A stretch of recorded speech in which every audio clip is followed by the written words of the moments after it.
uh, bisa dilihat kalau misalnya profesional, pas dia ambil nafas, itu hampir kelihatan kayak sebenarnya nggak ambil nafas. Karena sebenarnya kita balik lagi yang ke Superman, pada saat dia rotate, dia itu gerakin. Jadi dia ambil rotate, ada bubble-nya di situ. Dia ambil, dia masuk, dia ngikutin lagi. Tapi ini konsep profesional. Jadi lihat rotasinya dia ambil itu sebenarnya. Kalau banyak orang kesalahannya pada saat ambil nafas, dia berenang, dia susah ambil nafas. Karena kenapa? Chest-nya dia melihat ke bawah. Jadi susah. Lehernya maksa. Yang terjadi pada saat dia maksa bernafas, bagian tangan yang depan ini dia cross. Ketika dia cross ini tarik, kalau besar orang itu berenang lebih kiri. Nah, kenapa saya masukin nafas ini paling pertama?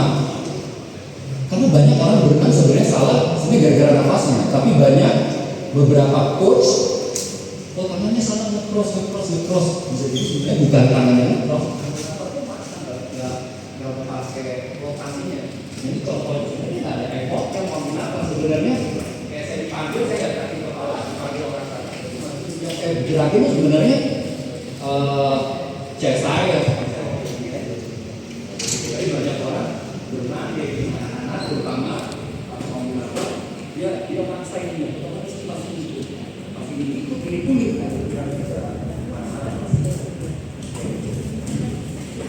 Oke, masuk.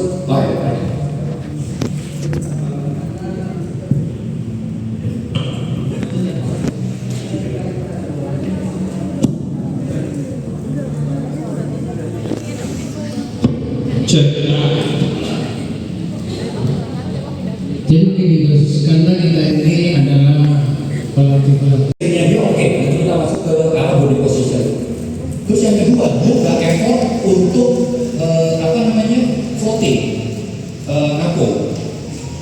Yang berikutnya, ketika saya mau ngajarin biasanya, kita kan gini, kita ini hidup di era teknologi, itu ada bagusnya ada enggaknya juga. Kita tuh didebatin terus masih sama orang tua. Nah yang repot, ini menurut pengalaman saya, yang repot ketika misalnya kita punya asisten atau pelatih privat tim kita yang basicnya bukan misalnya dari universitas atau bukan basicnya dari atlet, itu orang tua sudah gimana gitu. Nah jadi ketika kita pelatih, kita ngajarin anak-anak misalnya, kamu misalnya Superman ini, kamu rotate chest-nya ada samping dan ketika kita ngajarin ke 30 menit, tapi ketika misalnya saya ngajarin ke 30 menit contohnya, karena ingat ya berenang ini kita mau banyak variasi, gak bakal ngerti anak-anak minggu depan pun ketemu juga dia gak bisa. Tapi ketika saya ngajarin 30 menit dan saya datang, misalnya saya bawa tag atau video atau apa ke orang tua, saya kasih contoh profesional seperti ini, tapi saya ajarin dulu seperti ini, itu menurut saya lebih efisien. Orang tua ada timbul namanya trust. Oh karena profesional seperti itu. Karena banyak contohnya, kita nanti dari umum kita taruh gelas, ini buat apa nih kayak gini segala macam. Nah jadi yang profesional tadi, makanya tadi saya kasih lihat contoh ngajarin awalnya, saya kasih dia profesionalnya. Nah itu fungsinya bukan harus kayak dari profesional saya bilang, tapi saya bilang analoginya kenapa saya kasih drill Superman. Karena banyak di sini orang ngajarin berenang posisinya ngambil nafasnya kayak gini, dia sebenarnya bukan menggerakkan bahunya untuk nafas, tapi dia berusaha untuk effort kepalanya untuk muter. Nah resikonya loss. Tapi yang Bapak bilang misalnya tadi tendang terus ada kesempatan itu kesempatan apa? Kesempatan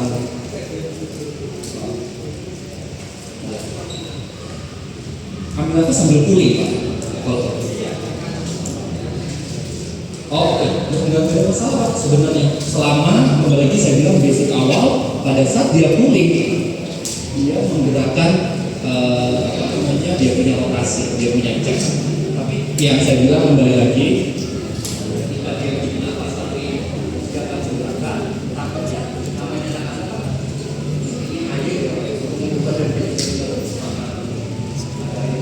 masuk ke minum, makanya banyak anak-anak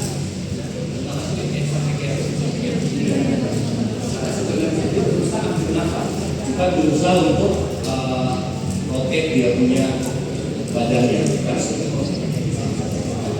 Tapi apa itu oke, jadi dia bisa belajar dari posisinya, dia dapat kulitnya.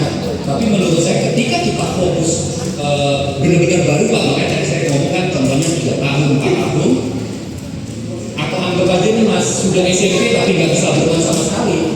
Pertama nafas, karena ketika kita besar orang banyak tenggelam itu banyak aja, ya mungkin nggak bisa berenang ya, cuma gara-gara panik nafas saja. Nafas itu begitu dicontoh. Ada orang juga takut di ruangan sempit, yang pertama dia panik nafasnya dia nggak ngatur. Itu ada anak 4 tahun apa bahkan ya kita udah dibayar juga, ini paling repot, kita udah dibayar, kita harus handle anaknya itu. Jadi kita pertama tanya dulu, ini sorry ya, ini kita secara profesional pasti kita tanya, dia ini ada masalah dari trauma, atau yang terakhir itu kadang-kadang kita pernah itu ngerti orang kalau anak ini punya masalah apa ya namanya, kayak ya beda ini lah, kejiwaan lah bahasanya. Bukan.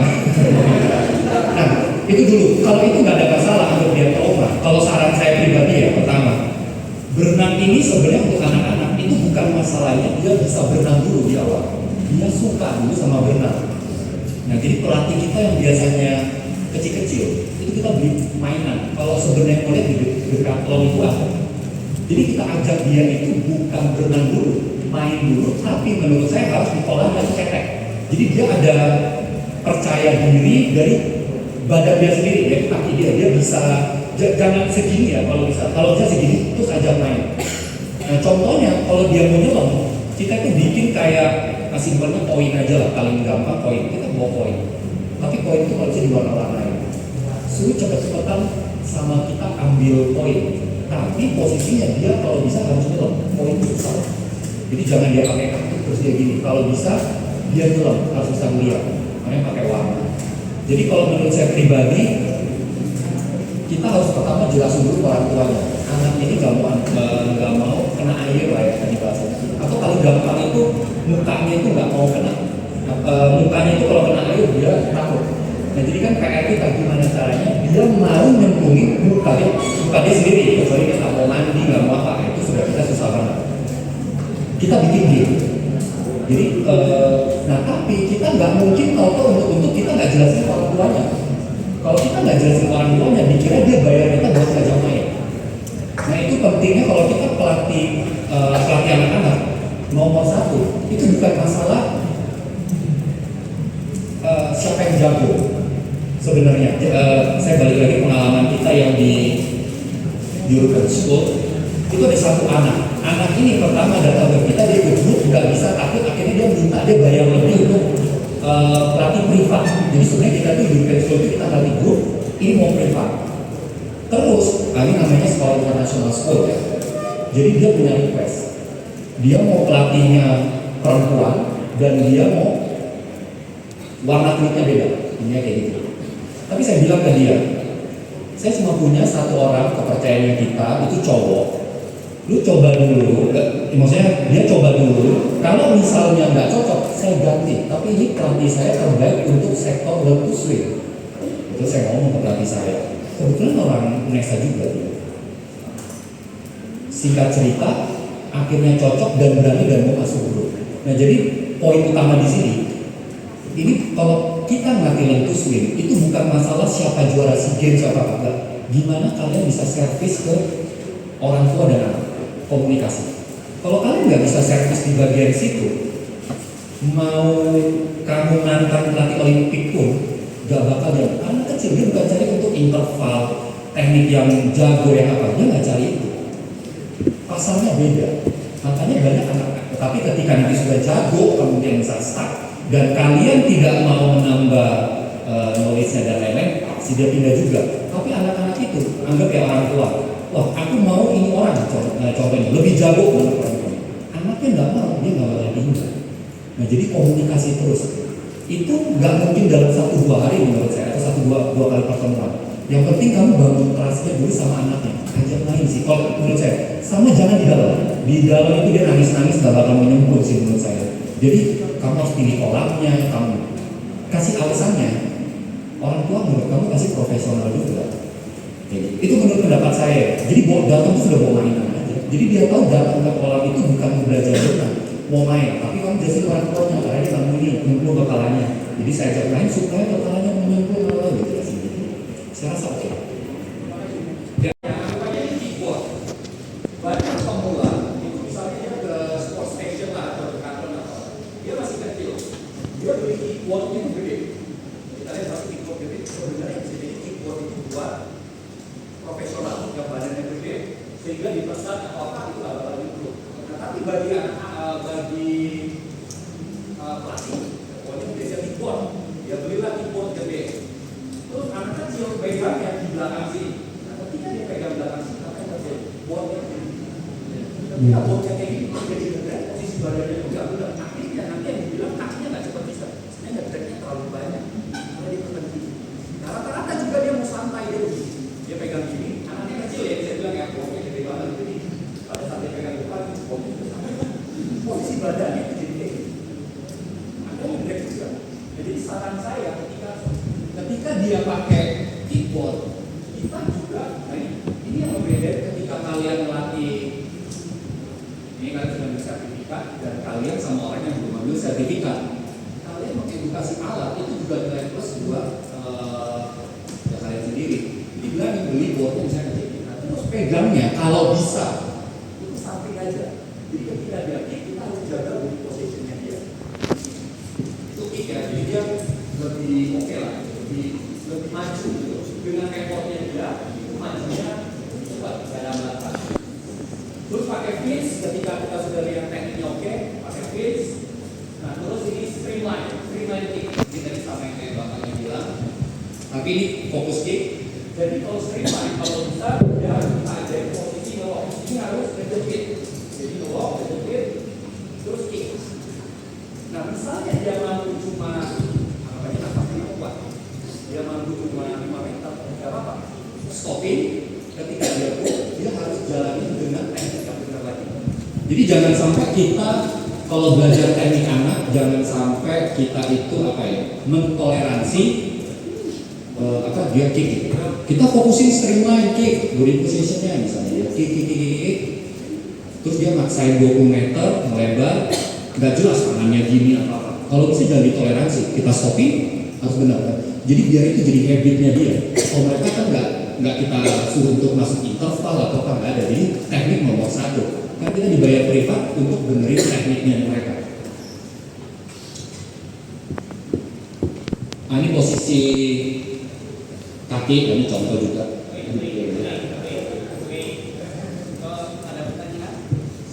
Oke. Nah, itu nih aku tak jelas ini bentar ya. Bentar ya, kick ini, jadi biar gampang. Jadi kita dulu diajarin kick itu biasanya kaku. Jadi kita dulu diajarin kaku. Nah tapi kalau kita bisa lihat yang profesional ini, dia ini ada kayak bentuk apa nih namanya? Segitiganya di blade terus.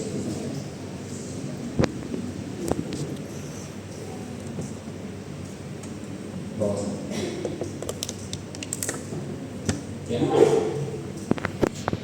pos itu ya. Nah jadi lihat, terus ankle juga lihat ankle-nya dia kayak lecutan gini. Nah jadi sebenarnya konsepnya kick ini saya bilang masuk ke arah profesional biar itu menjelaskan. Jadi itu ibaratnya kayak kita mau nendang bola sebenarnya. Kita nggak mungkin nendang bola itu gini, itu nggak mungkin ada powernya. Telapak kaki juga nggak mungkin gini terus kosong. Pasti kita kayak ada lecutannya. Nah ini yang dipakai. Sebenarnya dia sama kayak fly, cuman yang dipakai. Jadi relax terus ada lecutan di ankle-nya. Nah itu konsepnya. Tapi untuk menuju ke situ, misalnya karena oke, sekarang aku gini dulu, itu nggak apa-apa. Yang penting kalian bisa jelasin arahnya ke sini, arah mau ke sininya. Jadi pertama mereka gerak pasti di pinggul.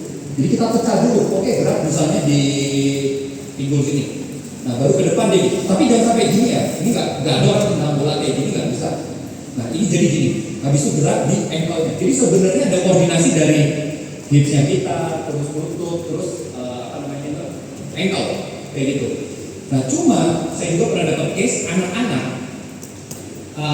Saya suruh gerak kicknya itu dia kaku kayak gini terus, susah banget. Akhirnya saya ajak ngomong, saya tanya-tanya, sekalinya dia lari, soccer, berhubungan sama dia. Nah jadi kita harus tahu juga anatomi tubuh juga. Saya ngerti juga soalnya atlet Ironman, bapak-bapak, sama JJJ juga. Mereka itu punya kesulitan di kick sebenarnya karena kalau dikoreksi juga ya, mungkin kalian lebih tahu kalau soalnya. Pelari atau pemain sepak bola itu butuh ankle yang kuat. Sedangkan di renang, ankle itu harus lentur. Nah akhirnya di sini masalahnya, anak kecil rata-rata mereka main pedal, semua diajar termasuk berenang. Nah ada perbedaan ankle-nya di situ. Jadi pas saya cek kaki dia untuk kita suruh poin, itu nggak bisa, kaku banget. Akhirnya saya coba pegang dia punya betisnya dan luar biasa keras. Nah akhirnya bukan masalahnya nggak bisa kick, bukan karena kalau gini-gini terus kan nggak ada power masuk gitu. Akhirnya kita suruh dia masas, baru enakan, baru kicknya kelihatan bisa kecil. Nah di sini juga poinnya yang saya bilang ke kalian pada saat melatih, kalian juga harus ngecek. Aku rasa kalian kan itu orang master juga ya. Nah kalian belajar anatomi juga. Jadi ketika kalian belajar anatomi, kadang-kadang masalah anak-anak ini bukan di dia nggak bisa kicknya, karena aktivitas rutin dia yang bikin dia nggak bisa berenang, kaku.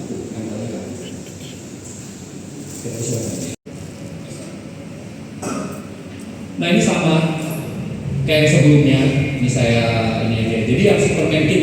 Jadi kalau mau bikin latihan, jadi kita sudah kombinasi antara nafas dan kaki. Nah ketika kita kombinasi nafas sama kaki, kita pakai alat aja kickboard, pegang samping, dia bawah, dia side kick. Nah pertama yang harus diyakinin, yakin bahwa dia kicknya itu lurus, jangan dia kemana-mana. Jadi ambil nafas masuk, fokus sama bahunya jam 12. Jadi kadang-kadang kalau kita melatih anak-anak, itu harus kasih logikanya, misalnya bahunya jam 12, tangan masuk jam 1, biar dia juga tahu. Kayak gitu. Jadi kasih jauh kayak gitu, jadi ambil nafas. Jadi kalian dalam 20 meter, kamu dapat 2 poin, nafas dan kicknya. Kayak gitu, pakai tinggal berangkat tangan kanan, dari tangan kiri, tinggal divariasi aja. Nafasnya kalau bisa searah sama, jadi dia nggak ada effort banget, dia bawah, tinggal pakai ini dapat nafas. Oh, sama berikutnya kalau nafas itu, kalau dia merasa bisa nafas asing susah kena air, nggak apa-apa suruh lihat atas, asal pastiin jangan bahunya itu ketarik. Nah, kalau kita pakai papan ini kelihatan banget, kalau dia nggak cross ini kelihatan banget. Nah, supaya kita kelihatan kerja, ya kita pegangin aja papannya, pegangin bahunya, gitu, apa kayak gitu ya tarik.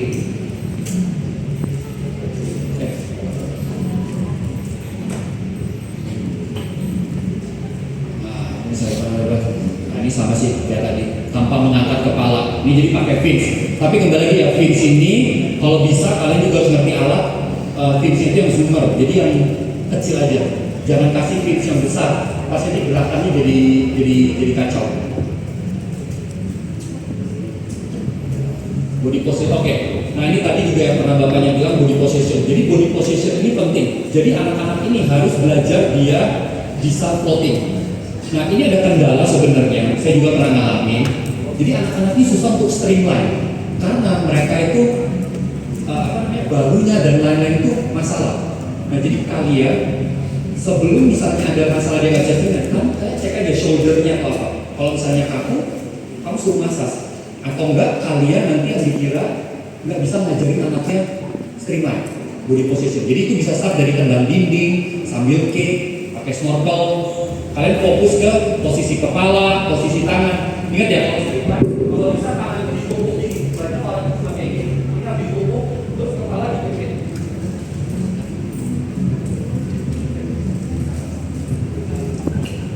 Ini pull.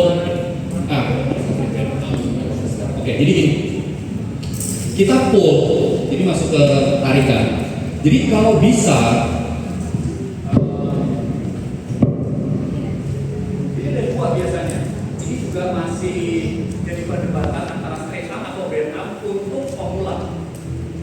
Nah jadi rata-rata anak-anak itu sebenarnya kita harus latih band arm karena lebih relax dia.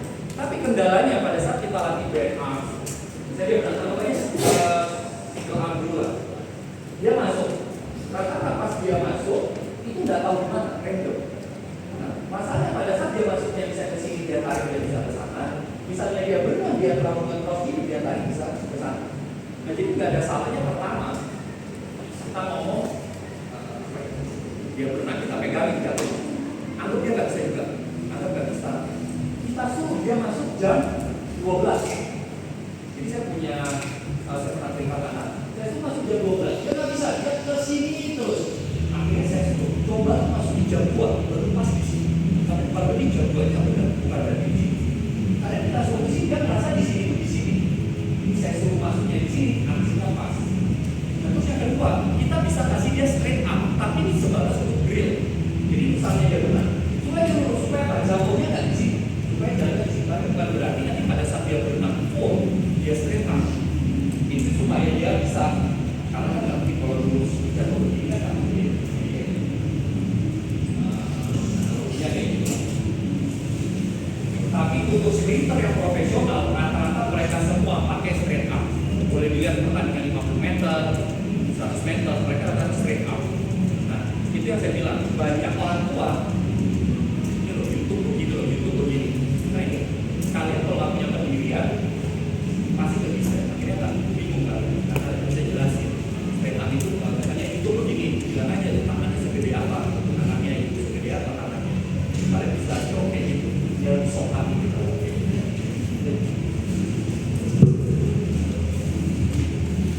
Ini video nggak ya? Ini video ya? Coba dilihat. Nah ini HRO. Nah jadi bisa dilihat ya nih emisi punya di tangannya ini sampai kayak gini. Nah jadi sebenarnya, iya, ini juga dia pas ambil nafas, chestnya satu sisi pas yang. Jadi kalau ILO, jadi yang kita ajari step berikutnya entry-nya. Begitu entry-nya sudah masuk di dalam air, rata-rata pada saat kita berenang, kita rotate, ini harus tariknya di tengah. Ini ya, nanti kalian bakal lihat video ada di sini, ada di sini. Ini saya bilang basicnya dulu. Rata-rata pas masuk itu di tengah sini, karena ingat ya badan itu sudah rotasi. Ini tarik di tengah, kenapa? Karena kita mau ke depan. Karena kalau kita terlalu mikir dikit, itu bisa beda. Dengan catatan ini explode. Ini tarik di tengah. Pada saat ini masuk, ini juga di tengah. Nah ada perbedaan ILO. Kalau kalian bisa lihat pernah 50-100 dia di sini. Kalau pernah jarak jauh sekitar 400 dia di sini. Nah daripada kalian bingung pernah jarak pendek jarak jauh, karena yang kembali ya jarak pendek nggak mungkin ini terus begini nggak bisa, dia pasti segini. Kami juga segini. Jarak jauh dia sampai segini. Terus kalian juga jangan fokus lihat misalnya YouTube. Oh beberapa orang dunia itu cuma satu tangan. Pelajari dua tangan. Sekarang kita nggak tahu mana kuat mana lemah tangannya dia. Karena ini kan bisa pulang. Yang penting ILO. Jadi jangan sampai ketika dia masuk posisi sini di posisi. Nah banyak orang nggak kuat. Ini itu sama kalau kita yang analogi punya orang sudah. Kalau kita mau naik ke atas sekolah kita nggak mungkin nggak kuat. Kita harus begini. Karena ini posisi tempat kuat atau sini. Jadi masuk ILO. Masuk tarik. Masuk ILO. Nah, kalian latih, kalian bisa sambil putar tangannya biar buat dia dapat feel-nya. Tapi jangan ini termasuk yang profesional. Jadi dia nggak gitu rotate, karena dia ngambil samping.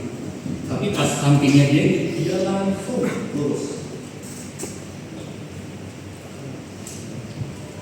Ini yang straight arm yang tadi saya bilang. Jadi dia nggak terlalu bend banget. Posisi badan.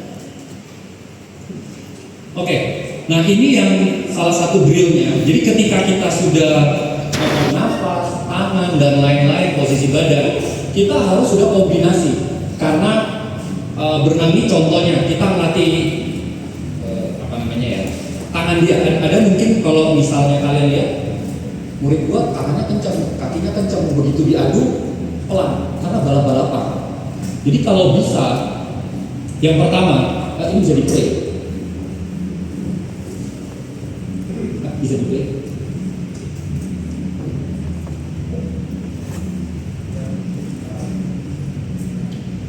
Oke, jadi kita pertama paling gampang itu kayak contohnya yang single arm drill. Jadi ini kalau bisa tapi kasih pins. Jadi gini, peralatan itu sebenarnya untuk menunjang dia punya drill. Jadi dia bisa kayak tadi yang waktu aku bilang satu, dia kick, kamu suka aja dia gitu. Jadi biasanya pada saat drill kamu harus kasih atletmu ini perintah juga. Contohnya 6 detik. Kamu ngomongnya 6 detik, dia suruh hitung 1, 2, 3, 4, 5, 6 itu tarik, pas dia tarik langsung nafas, masuk lagi. Nah, itu kan bisa koreksi. Nah, juga silver drill, kalau silver drill itu kamu berenang, ini dia ujung jarinya harus gesek air. Nah, kalau dia misalnya nggak gesek air dekat sini, berarti dia nggak gesek. Karena nggak mungkin kamu bisa gesek misalnya air di sini, kamu nggak bisa gesek. Kamu kalau gesek nggak apa-apa.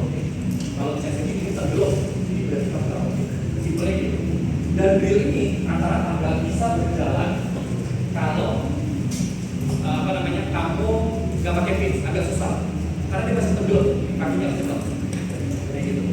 Nah, jadi biasanya pada saat kamu kasih drill, biasanya pas kamu itu sesuai kebutuhannya.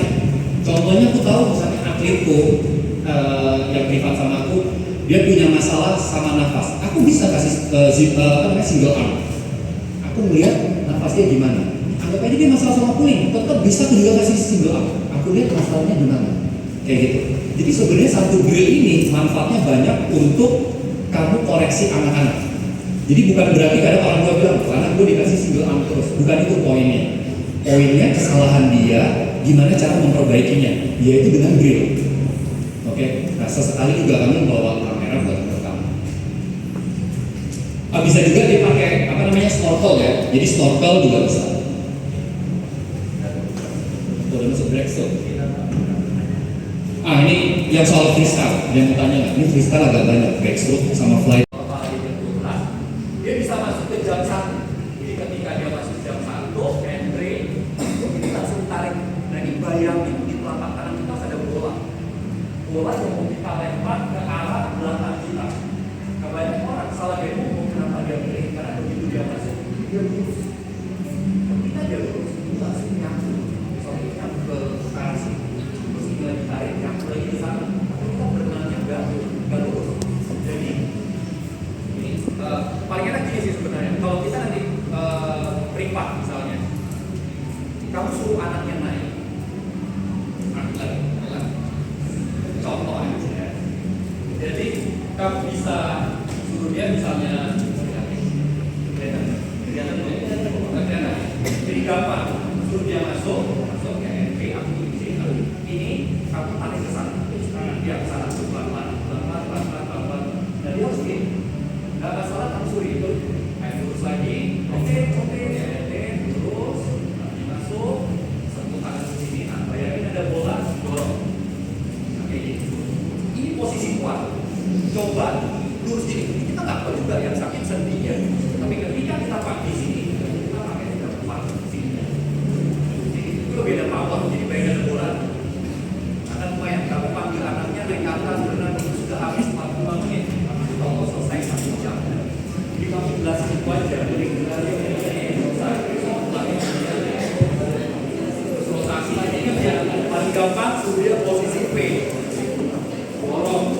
Nah terus kalau bisa saran tetap single arm dulu aja. Jadi kalian ngomong single arm dulu aja. Jadi dia bisa fokus ke satu tangan. Dan yang kedua, ketika kamu suruh single arm, kelihatan kalau dia miring. Dia miring itu kelihatan. Ya masuk terus body rotasinya juga ya. Jadi kita mau kayak bebas. Jadi pas masuk, nah ini center kepala ini center. Jadi pas kamu masuk, pas tangannya masuk, ini baru ini harus dekat sama pipi. Pada saat dorong, gantian, dia dekat sama pipi. Jadi sebenarnya ini ganti-gantian, gak ada gerakan planting, gak ada gerakan gini. Oke, jadi pas masuk ini dia jam 12, ini gantian, dorong lagi gantian.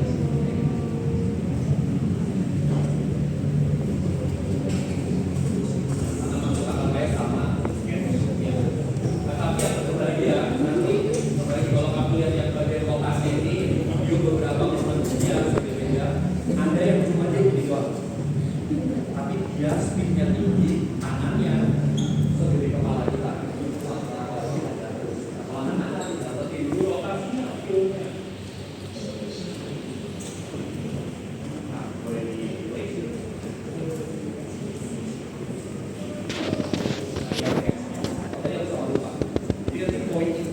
Intinya itu powernya itu pada saat kita pukul ke bawah itu itu harus diproteksi. Bisa dilihat dia lumayan gede juga masuk tangannya sampai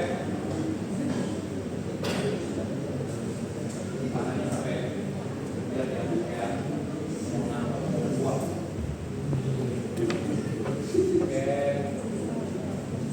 Lokasi baru tadi sudah di positionnya kurang lebih sama kan. Jangan sampai gini, banyak orang berenang kayak punggung dia punya hips itu tenggelam. Jadi pastiin kalau anak yang pemula suruh dia fokus hipsnya dulu, suruh fokus hipsnya, jangan sampai tenggelam. Atau kadang-kadang gini, jadi kadang-kadang kayak bentuk V, di pasarnya dulu kakinya keluar tapi baunya masih di V. Jadi jangan sampai. Jadi yakinin dia voting dulu.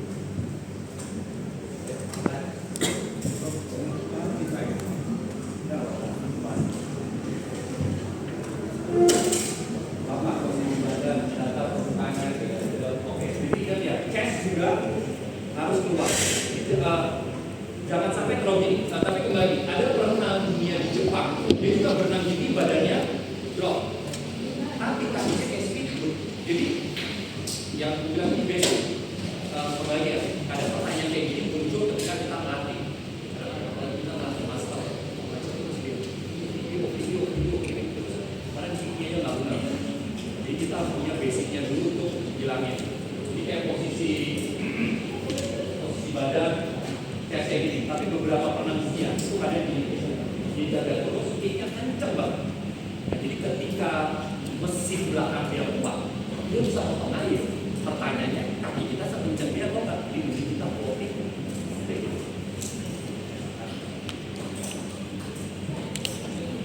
Koordinasi. Nah ini juga bisa jadi apa namanya? Kita ngajarin. Semuanya pas masuk tangan ini kayak musab pipi kita, kayak musab. Jadi agak banyak pipimu ada, kayak kita ngerti anak-anak ya. Agak banyak pipinya ini ada kotoran lah, menolak. Sebenarnya sektor berarti itu salah satu solusi juga untuk dia supaya bisa lokasi.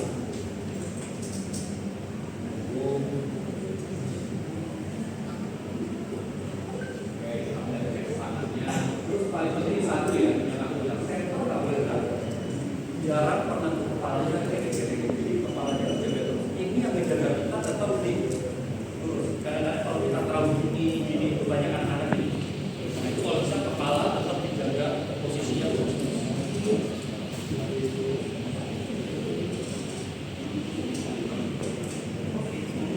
Nah, sudah selesai.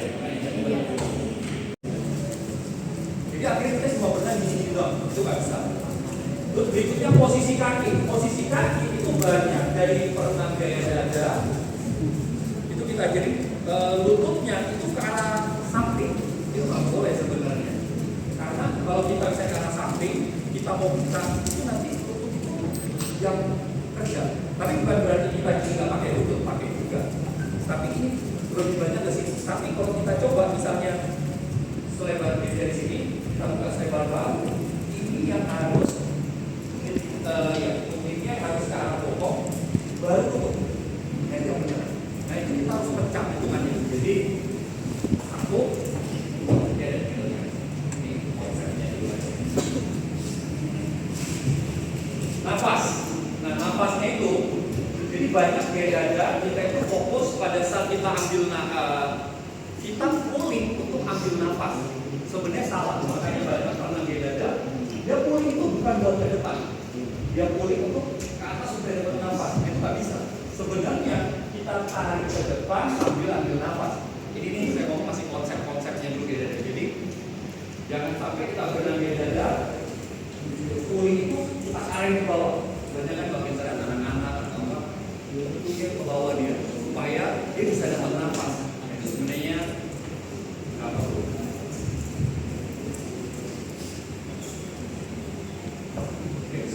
kakinya,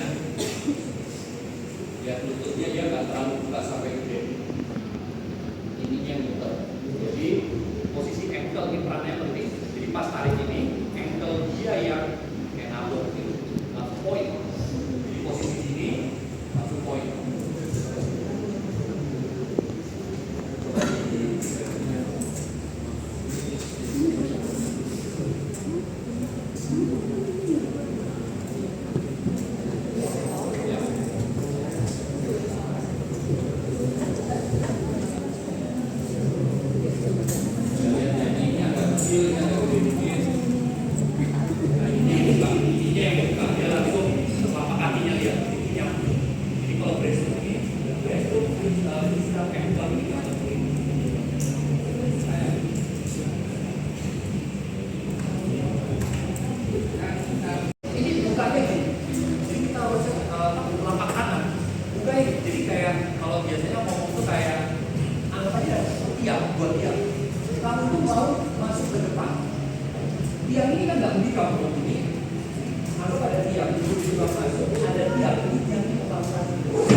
Jangan sampai dia narik itu di sebelah tusuk dia. Karena untuk dia bawa ke depan aja itu susah. Timingnya nggak dapat. Banyak orang malah nariknya sampai kelebaran ini. Nggak perlu. Jadi tarik posisi Y dari posisi Y ini langsung tutup di sini. Harus ada jarak. Nah poin itu di sini sebenarnya. Ini yang bikin tujuannya ke depan. Banyak perenang itu narik sampai sini. Mau ke depan itu badannya jatuh kasih kalau sempat akhirnya blok ini nggak berani nggak bisa tendangannya lebih kecil ya katanya kamu bilang ini tendangan itu sebenarnya kecil tapi ada powernya jadi ibaratnya mungkin ini analogi kayak orang tendangannya gede kayak orang jalan itu sama kita stabil mungkin kalau dia ukur 100 meter pada saat tanding yang jalan ini sudah capek banget.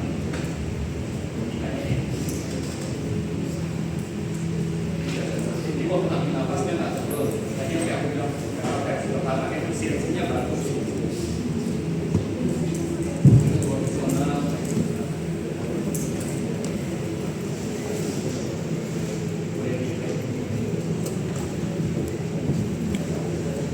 nah, begitu timingnya dia sudah oke boleh posisinya bagus ini lihat pada saat dia tangannya dorong ke depan tangan dorong kaki ini baru tutup. Pada saat tangannya sudah di sini ini masuk, jadi fase ini masuk. Pada saat ini dorong ini sudah tutup. Nah itu timingnya. Ini buat tadi mungkin anak-anak yang kamu tua atau apa itu sudah masuk. Jadi kamu tahu posisi yang begitu. Oke, yang bawah ini harus begitu dia di sini ini sudah mulai tarik begitu didorong ini sudah tutup. Jadi itu kenapa kakinya kecil? Kalau kakinya lebar, nggak bisa.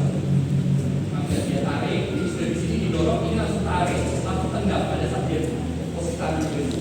Dan ini gerakannya berlangsung gitu terus. Kalau kakinya terlalu lebar, mereka nggak punya waktu, sama geraknya terlalu banyak. Oh sama, kurusnya. Jadi kalian harus latih anak ketika dia sudah temponya oke, kamu harus kalau ada papan, bisa kasih papan kamu dorong aja. Jadi kan papan begitu kamu dorong kan ada air yang kurang. Kamu dorong, suruh dorong. Itu fungsinya buat apa? Pada saat nanti kuning, ini dorong ke depannya ada power. Dan ingat ya pada saat dia dorong ke depan, itu harus bareng sama kepala masuk. Banyak beberapa orang, nah begitu dia berenang, ini masuk kepala masuk, ini langsung drop. Itu banyak. Ketika ini kan drop dia kan nggak bisa masuk. Usahakan pada saat ini dorong sama kepala ini harus bareng. Jangan sampai tangan dulu baru kepala kakinya masuk baru dia tendang. Jadi berarti gini itu banyak hal ini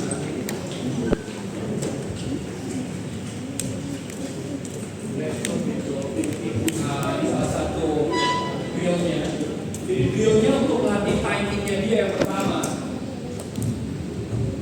Tuh kick one pulling aja, jumping kicknya. Jadi dia pakai, jadi 1, 2, 1, 2, itu buat lagi return dia.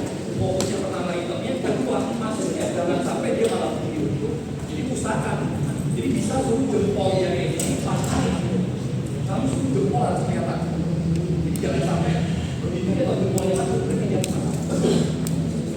Resistance training ini khusus profesional ya, sama jarak pendek banyak. Tidak diam. Kamu buatnya itu pakai parasut, tapi itu lagi ya buat yang profesional.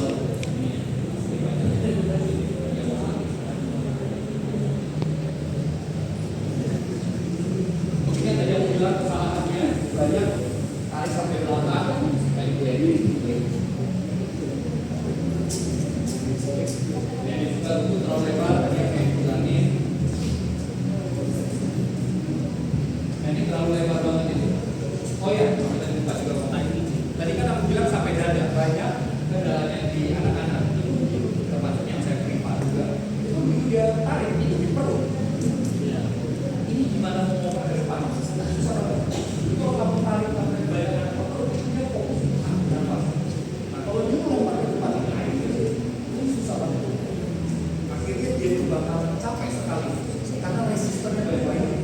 Kita dorong air resistennya terlalu besar dan dia untuk bisa dapat body positionnya frame itu susah. Jadi tetap ambil dorong dan tarik. Ambilnya ini sebenarnya kecil juga sebenarnya.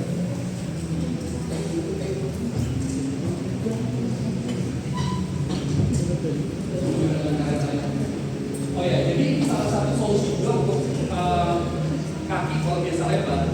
Jadi biasanya kita juga kasih pull boy. Jadi kita kasih pull boy, tapi mereka kaki beda. Pasti mereka bakal sprint sama pasuk-pasuknya, tapi itu salah satu build. Jadi kamu suruh bisa jadi breast to one back, kasih pull boy, mereka tendang. Atau kalau TR itu punya karet juga, atau mau karet ban aja kan, atau pengikat atau resistant band yang kecil, kamu taruh, jadi dia juga bisa sih. Resistant band pakai aja, kasih di paha, itu juga bisa. Langsung mereka berenang dengan cara kembali lagi ya, dia tayangnya udah bagus sama kasih. Jadi di awal dia dapat iring kaki, ambil kakinya lebar kayak tadi Mas Deno, akhirnya itu menurut saya jawab, saya nggak masalah. Saya ajarin dia kakinya, saya ajarin semuanya, baru nanti saya kasih resistant band. Tapi kalau kamu mau di awal kakinya bagus dulu, nggak apa-apa aja sih, makan waktu lah. Karena orang yang biasanya kaki bebas, kamu suruh kaki dia dada, dia bisa dalam ceritanya. Dia tarik gini, dia muncul, balik kayak gitu. Nah itu benerinnya itu seorang asli itu masalah banget. Yang biasa basicnya dikasih dia bebas dulu, begitu tendang dia lagi lagi. Itu banyak banget anak-anak ini.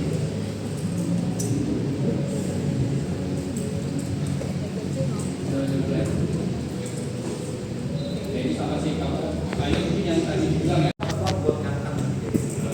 Jadi karena semangat ini dapetin. Habis itu bisa masukin ke satu tangan. Jadi single arm sama kayak tadi.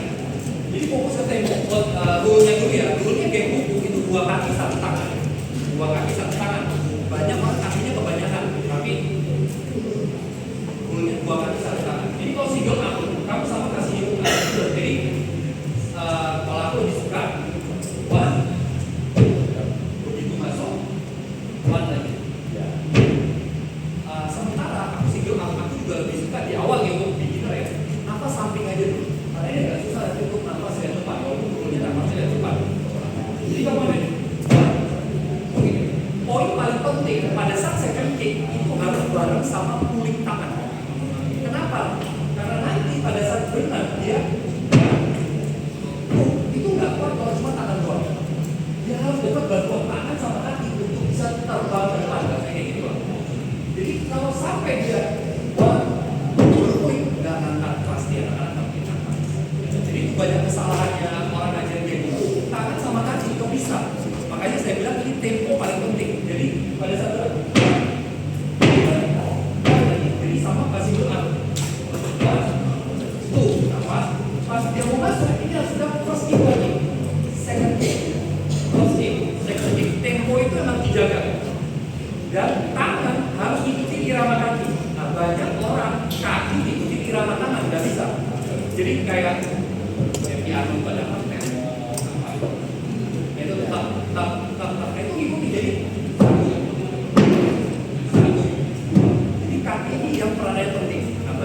fokusnya ke kanan.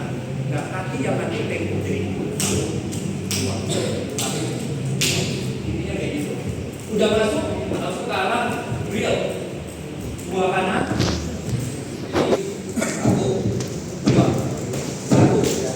dua, masuk, dua ke sini. Nah, ini biasanya start. Ada perpindahan start. Jadi keluarin ya.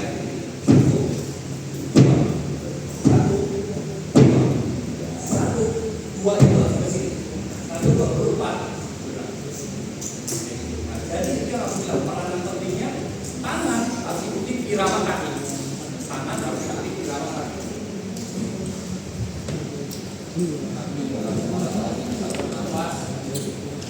Kaki tidak simetris, tapi juga jadi biasain pada saat mereka berenang game, kaki harus bareng. Ini salah satu rule-nya ya. Kalau kakinya beda, bisa dibis kalau di pertandingan resmi. Jadi nggak boleh kaki harus barengan sama, harus simetris. Misalnya timbul karena nafasnya terlalu tinggi, ya jadi banyak orang pada saat dia berenang pulih, dia pengen dibiarin sama kayak bedanya nggak bisa. Itu langsung drop banget, langsung drop. Terus kamu mau operasi ini agak susah lagi, kamu mau operasi itu kan agak susah. Jadi biasanya tarik. Kalau bisa ajarin juga deket tangannya. Jadi pas masuk jam 11 buka ini kalau bisa dekat. Namanya orang jauh ini dekat. Jadi pas masuk jam 11 jangan masuknya juga terlalu gini. Jangan juga ketemu. Kalau ketemu ini juga nggak ada powernya karena jadinya jadi kayak gini aja. Jadi karena konsepnya kayak gitu begitu masuk dekat langsung keluar. Keluarnya kalau bisa juga bisa paham. Nah banyak mereka dia kuku begitu masuk keluarnya di sini. Gak perlu semuanya mau ke depan. Jadi kalau kita mau ke depan, ini tariknya kalau bisa habis masuk di dekat sini, keluarnya di sebelah paha. Nah itu kalau kalian harus pasti, makanya start dari sebelahnya. Masuk ini dia tarik, harus biasanya keluarnya di sebelah sini. Nah, sama satu kalau beli single arm, kalau bisa tangannya tuh nyampe. Tangannya tuh lurus nyampe gini. Karena kita ada buku banyak, pas kita kasih video arm, mereka pernah malah bentang kayak bebas. Jadi jangan ini masuk ini kayak gitu. Harus disimulasikan kayak gitu. Kecuali nafasnya, nafas sampingnya. Karena kita fokus sama ritmenya. Tempoasi lebih dari 2 ya. Biasanya ada yang sampai 2, 3, 4. Kalau kalian kebutuhan drill mau sampai 4, 5 terserah. Tapi mereka harus kalian ajarin rule dari buku gimana. Buku ini banyak yang kena di buku sama gini ada banyak yang kena di. Nah ini keluarnya juga. Ini kakinya tuh. Kita bend.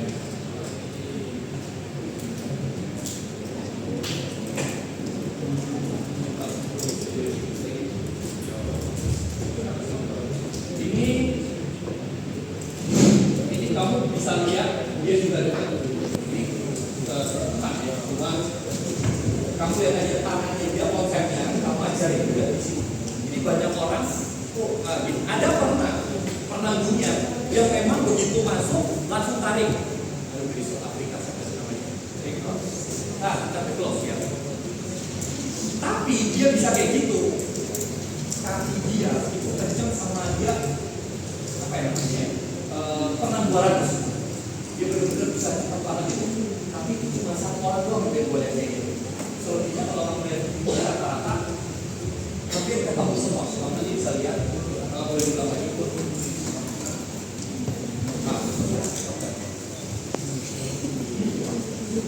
Kamu bisa lihat.